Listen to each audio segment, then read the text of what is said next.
Impilo yamaphaphu wonke umuntu. Lena yinkulumo yosuku lwanamuhla futhi kunezinyathelo eziyisishiyagalombili ezilula zokuvimbela isifo samaphaphu. Inombolo yokuqala, lawula ushukela. Uma unesifo sikashukela, udinga ukulawula ushukela. Okwesibili, lawula umfutho wegazi lakho. Uma une-hypertension, udinga ukulawula umfutho wegazi lakho. Okwesithathu, lawula ukudla kwakho.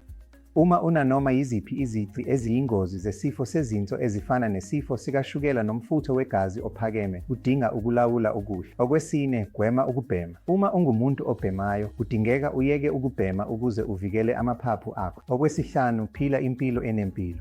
Lokho kubaluleke kakhulu.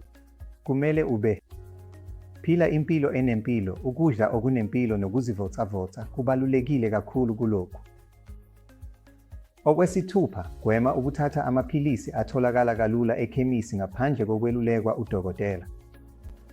Ngokwesibonelo, ungawaphuzi amaphilisi ezinhlungu angalimaza izinso zakho. Inombolo yesikhombisa, uma unanoma iyiphi yalezi zinkinga ezifana nesifo sikashukela kanye nomfutho wegazi ophakeme, hlala uhlola futhi uthintane nodokotela wakho. Futhi inombolo yokugcina kanye nesishiyagalombili, kubaluleke kakhulu ukuphuza amanzi anele. Ngakho u-2.5 kuya ku-3 wamalitha wamanzi ubalulekile ekugcineni impilo yezinso enempilo. Ngiyabonga.